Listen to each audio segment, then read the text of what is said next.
Pour commencer, notre chroniqueuse Maïté Bellemire. Bonjour Maïté. Bonjour Maude. Bon, aujourd'hui, là, on rentre dans les périodes de rénovation et tout ça. Puis là, tu as voulu proposer les peintures. C'est ça. En fait, oui, qui dit beau jour, dit en petite réno. Puis là, j'ai eu envie de repeindre un peu mon appartement. Et en fait, j'ai fait en faisant mes recherches, parce que forcément, je vais pas repeindre mon appartement en achetant la première peinture qui se trouve. J'ai découvert plein de choses.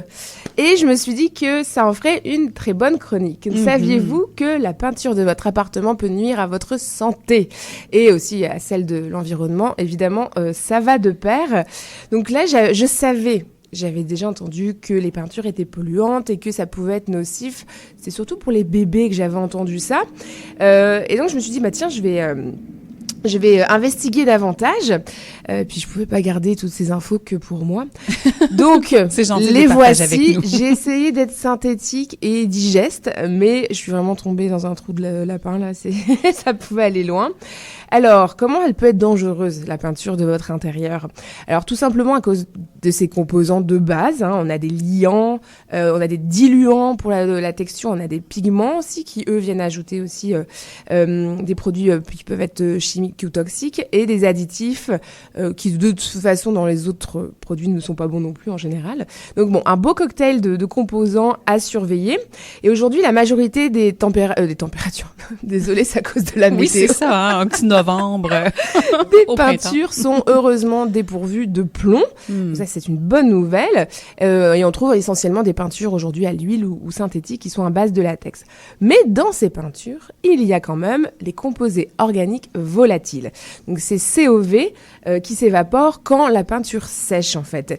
Et c'est là que ça vient polluer l'air de votre maison. Ah donc, la plupart des composés organiques volatiles, il y a une concentration qui est limitée au Canada. Donc, ça varie selon les textures. Ça peut être entre 100 grammes par litre pour les finima ou 250 grammes pour les peintures fines illustrées. Bon, ça, c'est du détail, mais voilà, il y a quand même un cadre légal. Il y a des paramètres, là, c'est qui ça, sont là. depuis 2009. C'est une bonne nouvelle. Mais ça empêche que ces COV, ils sont quand même nuisibles. Et qu'est-ce qu'ils peuvent faire? Ils peuvent provoquer, dans les symptômes que j'ai pu voir sur le site de Santé Canada, on parle de nausées, d'étourdissements, de maux de tête, de difficultés respiratoires, d'irritation des yeux, du nez, de la gorge, des réactions cutanées. Voilà, on soupçonne certains COV d'être cancérigènes. Donc évidemment, les personnes les plus fragiles, comme les enfants, les personnes asthmatiques, sont encore plus sensibles à ces COV. Certaines marques peuvent indiquer sans COV sur leur emballage. Ça peut être sous-entendu conformément au règlement. C'est-à-dire qu'il n'y a pas de COV plus que réglementaire. Oui. C'est un peu comme le sucre ajouté dans les jus d'orange qui sont bourrés de sucre.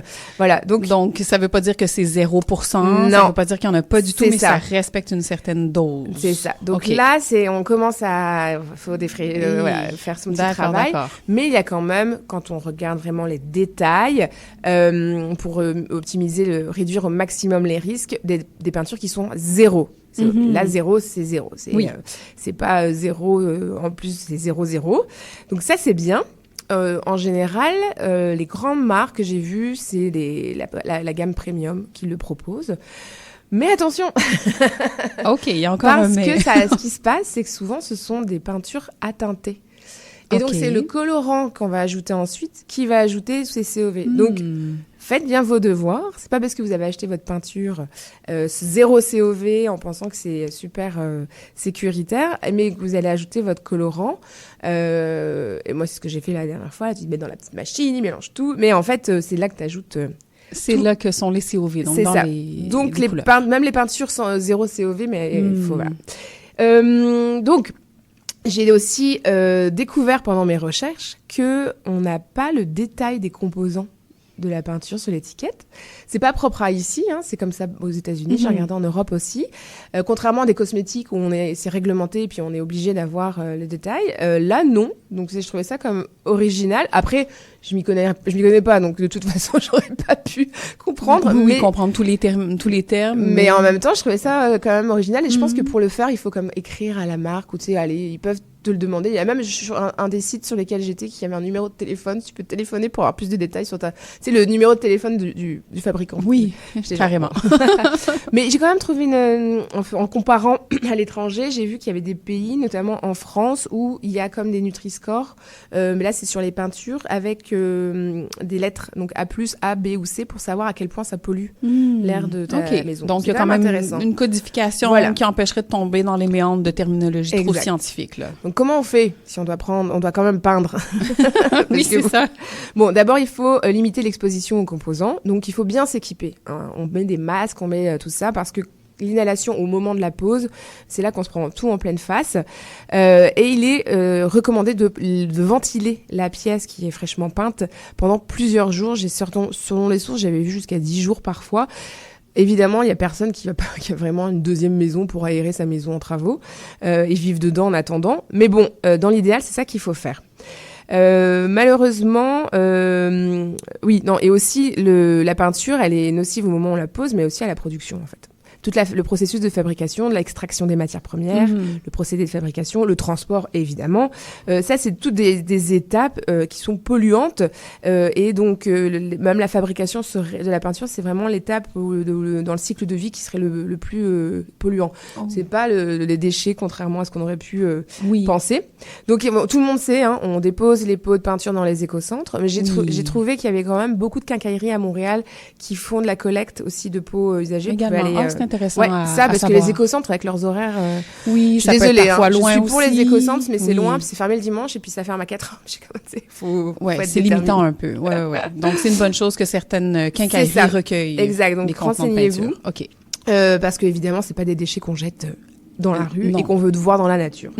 Mais la bonne nouvelle, c'est qu'aujourd'hui, il y a des peintures naturelles. Donc, depuis la nuit des temps, par exemple, la chaux est utilisée comme peinture. C'est un élément complètement naturel. Et aujourd'hui, on peut trouver une multitude d'autres peintures naturelles à base d'argile, de la peinture végétale. Par exemple, pour les bois, on utilise aussi de l'huile de lin. Bon, voilà, il y a comme plein de possibilités. Et donc, ces peintures sont sans risque parce qu'elles sont naturelles. Et c'est ce que m'a expliqué Anne Griot, qui est la présidente de Domeco, une compagnie qui fait justement des peintures et des peintures à la chaux à Montréal. Elle, c'est une ancienne designeuse intérieure. C'est prise de passion pour la chaux et aujourd'hui, elle essaye vraiment de prêcher, propager le mot. Et pour elle, par exemple, en tant qu'entrepreneur, en tant que chef d'entreprise, c'était hyper important que ses employés ne soient pas exposés à des produits toxiques et qu'elle est super contente d'envoyer ses employés et que ils peuvent peindre toute la journée sans inhaler sans finir avec des maux de tête. Exactement. Donc, ces peintures, elles sont prêtes à l'emploi. Il y en a d'autres qu'il faut préparer. J'ai entendu aussi des gens qui m'ont expliqué des peintures qui arrivent en poudre qu'il faut diluer. Ouais, c'est quand même vraiment beaucoup de formules. Et souvent, les peintres, en général, qui connaissent pas, sont un peu réticents. Oui, j'imagine. Ils sont habitués à leur psycho traditionnel. Donc, c'est quand même, ça vaut la peine de s'y intéresser. C'est un processus de fabrication plus propre, l'exposition sans risque. Évidemment, la fin de vie plus respectueuse de l'environnement, parce que c'est naturel. Et d'après Anne Griot, donc, la qualité est au rendez-vous. On est sur les mêmes qualités de produits. Les prix peuvent varier. On n'est plus sur des gammes de prix comme les gammes premium des grandes marques qu'on connaît.